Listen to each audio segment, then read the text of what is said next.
Estamos de volta. Hoje o Melhor e Mais Justo discute a relevância do Memorial da Democracia, portal multimídia interativo do Instituto Lula, que celebra a história de lutas do povo brasileiro escrita durante 5 séculos em busca de justiça e liberdade. Participam desse debate aqui comigo Vladimir Saqueta, jornalista, coordenador de pesquisa do Memorial da Democracia, e Antônio Alonso Júnior, jornalista e editor do Memorial da Democracia. Eu terminei o primeiro bloco deixando uma pergunta no ar. Dizer, foi uma coincidência, eu suponho, mas quero ouvir de vocês, o lançamento do memorial no momento, né, em que o Brasil atravessa uma crise política e uma instabilidade econômica forte, associada, né, ou fomentada, apimentada muito intensamente pela crise política. E eu queria ouvir de vocês como foi lançar o memorial nesse momento e como que ele, de certa maneira, ajuda, ou pode servir de uma espécie de farol para nos ajudar numa reflexão e, quem sabe, na busca por uma certa serenidade que está faltando no debate político nacional entre as várias forças políticas na sociedade. Alonso. Bom, é claro que foi uma coincidência. Se dependesse de mim, não teria acontecido a crise política. De todos nós, né? Mas eu acho que ele acabou sendo uma coisa importantíssima, né? Eu falei no outro bloco que o hoje tem amanhãs. Vale lembrar que as pessoas que apoiaram o golpe de 64, empresários, classe média, muita gente se deu mal na sequência. Então, a história, ela oferece um aprendizado que a gente pode aprender ou não, mas ela está lá, aconteceu, né? A gente estava falando um pouquinho no outro bloco, o golpe de 64 mesmo começou 10 anos antes, né? A democracia não é uma coisa bonitinha que a gente defende, está apresentado aí como um valor universal que ela vai deixar marca. Qualquer arranhão na democracia deixa marcas. Um golpe que você aceite hoje, você está aceitando o próximo no futuro. Porque se você aceita a desqualificação da democracia, não é só agora, você está assinando um cheque em branco para o futuro. Né? Eu acho que o memorial, como ele foi e como ele saiu hoje, ele é uma ferramenta importantíssima para esse debate. Por isso que estou muito feliz de estar aqui conversando com os espectadores da TVT, porque eu acho que também virou uma obrigação nossa levar esse memorial para o maior número de pessoas possível. Saqueta, e você, como é que lê essa coincidência, né? Ninguém queria a crise política, econômica e as coisas acontecerem. Uma triste coincidência, né? Uma triste coincidência. Eu acho o seguinte, é triste a coincidência, mas ao mesmo tempo ela acho que o memorial joga conteúdos informativos que apontam para similitudes entre o que foi o processo golpista dos últimos 10 anos, a partir da morte de Vargas, 54 a 64, período que vai ser tratado agora, está sendo construído agora para nós, e o que está sendo esse discurso golpista, esse período que a gente está vivendo. Naquela época que se convencionou chamar de lacerdista. Lacerdista, né? Sabe? Aquele discurso, o discurso do ódio da UDN, né? Que perpassa por esses 10 anos, né? O papel da grande imprensa, sabe, jogando todas as fichas para desestabilizar um governo que tinha 70% de apoio da população, entende?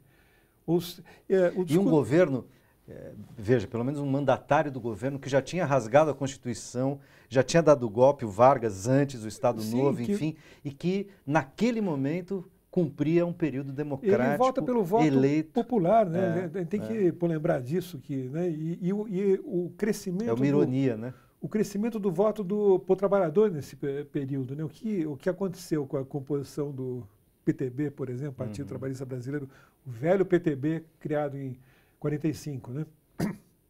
De 45 a 64. Então você vê um claro avanço, né, de camadas populares se apropriando do voto, se apropriando da democracia, e aí vem de cima uma ação das elites, as elites que governam desde 1500, né, a gente vai mostrar isso também lá atrás, quando chegar a hora, né, vem e interrompem um processo riquíssimo, né, que o Brasil vivia, seja no plano da política, seja no plano da cultura, seja no plano da economia, tá certo? Você tinha uma indústria nacional fortalecida ali, de repente vem, claro, com apoio externo. Você tem que lembrar que aquele era um momento em que a Guerra Fria estava agudizada, né? Tinha experiência. Enfim, que nós tínhamos Cuba recentemente. Exatamente, tá, né? Cuba que trouxe a Guerra Fria para a América Latina, né? E com e entidades como o IPES e o IBAD que trabalhavam com recursos externos, recursos de empresas multinacionais, distribuídos entre civis e militares. Em nome da democracia. Em nome da democracia, porque um era Instituto Brasileiro de Ação Democrática, o IBAD, né, e o IPES, Instituto de Pesquisas Econômicas e Sociais, que eram meramente agências de conspiração e agências de golpe. Então, quando você vê hoje uma manifestação atravessando a Avenida Paulista, que levanta uma faixa pedindo intervenção militar. Uma não, dezenas. Não, estou dizendo uma já levanta choca, como assim, bandeira, né? Levanta como bandeira, você fala, puxa vida, será que não se aprendeu nada? É isso que a gente quer dar como contra-informação, tá certo? No sentido de mostrar que, sabe, a ditadura não é uma coisa boa para o país, em hipótese alguma. Você vê, essa luta foi marcada, essa luta pela democracia, por pessoas querendo ter voz, sempre. Essas manifestações são pessoas querendo ter voz. Eu acho que a democracia se mede mais ou menos em quanta gente tem voz numa sociedade. E hoje em dia a gente vê manifestações não por pessoas querendo ter voz, mas pessoas querendo que o outro não tenha voz. Isso é o fascismo. É uma definição clássica, você resumiu aqui em uma linha o que é o fascismo, né?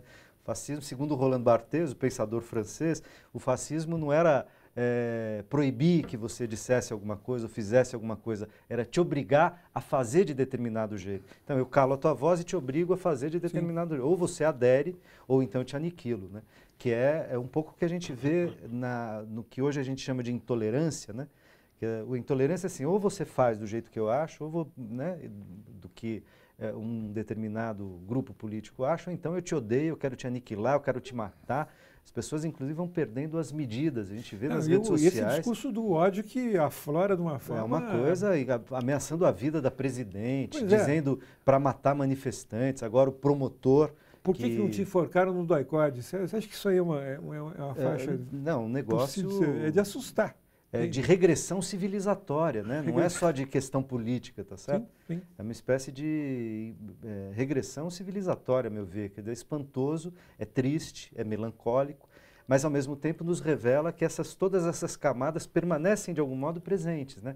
Então a gente acha que a gente passou 25 anos de democracia e que teria dado passos civilizatórios para o conjunto da sociedade. Sim. Se a gente fez avanços muito importantes... De consolidação dessa democracia. Da democracia, ao mesmo tempo, você tem aí contradições que permanecem muito presentes, né?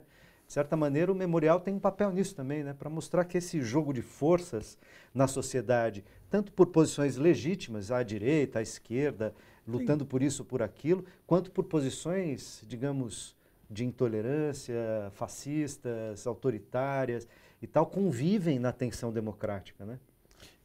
Acho que uma marca do memorial está em toda parte. A democracia não caiu do céu, nunca vai cair. Se você não seguir lutando pela democracia, se você não seguir incomodado com essas atitudes antidemocráticas, ela some, não vai resistir à democracia. Então ela não caiu do céu no passado e não vai cair hoje, né? Eu acho que essa é uma lição que está ali do memorial o tempo todo. E, inclusive, no material que a gente está trabalhando agora. Sim. Esse período pós-morte de Vargas, eu vi o Zé Celso falando. Foi mais ou menos quando nasceu... Zé Celso Martinez Corrêa, o dramaturgo, ator. Mais ou menos quando nasceu o Teatro Oficina, ele falou, vocês não têm noção que foi viver, depois do suicídio do Vargas, a liberdade que, de repente, a gente tinha. Porque esse sacrifício dele, no momento lacerdista ou denista, garantiu ao Brasil uma resistência que veio da rua, que garantiu até na cultura, assim, a democracia... O nosso trabalho também está focado muito nisso. Democracia não é só luta política, luta armada, né? O trabalho de formiguinha nas igrejas, nas escolas. Comunidade de base. Comunidade de base. Na cultura, né? Na cultura, né? Teatro, música, opinião, cinema, arena, sabe? no cinema. CPC da Uni, o CPC, Centro Popular de Cultura. Cinema Novo e assim, dentro das universidades. Esse momento foi muito rico. No campo, claro. Né? E se você perde essa sensibilidade, a democracia está ameaçada, como a gente está vendo. É que também, por dentro da democracia, o Alonso fala uma coisa que assim, a democracia é uma... Bom, primeiro a democracia, como qualquer sistema político, mas inclusive o democrático, é imperfeito, inacabado. Difícil. Eu entrevistei aqui, há alguns anos atrás, antes de morrer, infelizmente nos deixou, era uma figura maravilhosa, além de um intelectual fantástico, o Lionel Italsu, professor da USP. E o Leonel falava uma coisa, a gente estava discutindo a estrutura do Estado brasileiro, e ele disse uma coisa aqui para a gente, que eu acho muito emblemática, que ele dizia assim, então, muita governabilidade significa pouca participação. Pouca governabilidade significa muita participação. Ele diz, a democracia supõe pouca governabilidade porque tem muita participação, muitas vozes, muitas diferenças, divergências. Governos totalitários têm muita governabilidade porque tem pouca participação. Dizia ele, e acho que falava em nome de muitos de nós, e de nós aqui com certeza, nós preferimos pouca governabilidade com muita participação. Que é típico, né? Quer dizer, é mais difícil governar quando você tem que trabalhar na diferença, com múltiplas vozes diferentes, querendo coisas diferentes. É o campo da tensão e da construção permanente, né? Sob o risco de você retroagir para aqueles que querem muita governabilidade, como os militares, como a truculência de certos grupos políticos no Brasil hoje, né? E, ao mesmo tempo, reconhecer, por um lado, que no campo da democracia, portanto, não tem donos da verdade, né? A gente teve muitos partidos políticos, lideranças políticas, intelectuais e tal, que hoje estão num campo, digamos, solicitando o impeachment da presidência da República, mesmo sem provas legais para isso, etc., e que tiveram ali na trincheira da luta pela democracia. Com certeza. Essa é a tensão da democracia, tá certo? E tem alguns atores aí que rasgaram a biografia, né? Sim, mas Isso, eu não estou nem falando a desses, gente né? A gente não precisa nem citar nomes isso. Não, porque isso, a história e o vai se tempo de encarregar... hoje já mostra, mas a história se encarregará de evidenciar. Mas estou dizendo, há gente, e há muita gente, e é legítima essa posição, de divergir de um certo caminho e imaginar que a substituição do governo não é uma ruptura democrática, né? E que estiveram na luta pela democracia.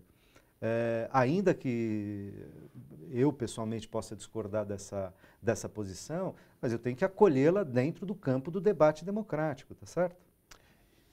Eu acho que esses heróis da democracia, nesse período específico que a gente já lançou, tem muita gente de campos, de campos ideológicos muito diversos. Tem gente conservadora que lutou muito pela democracia. Sobral Pinto, por exemplo. Sobral Pinto.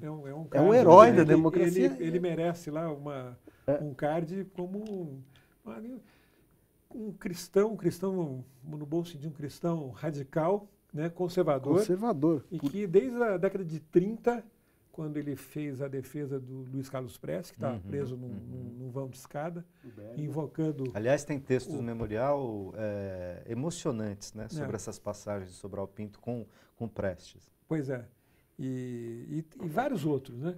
O problema do Brasil, quando você percorre esse período, é que as transições não aconteceram com rupturas. Elas foram feitas pelo alto, tá certo? Pelas elites. Num conchavão, né? Num conchavão ali na conciliação que recolocou os mesmos atores, né, do período de uma ditadura, seja ela menos violenta ou mais violenta, porque a ditadura militar você tem assim momentos que são claros, né? De 64 até o AI-5 ela tem uma cara e tem uma atitude, né? Do AI-5 para frente tem mais outro. Mais moderada, depois mais radicalmente brutal. Radical, assassina, que pega, mata, prende, tortura, desaparece, né?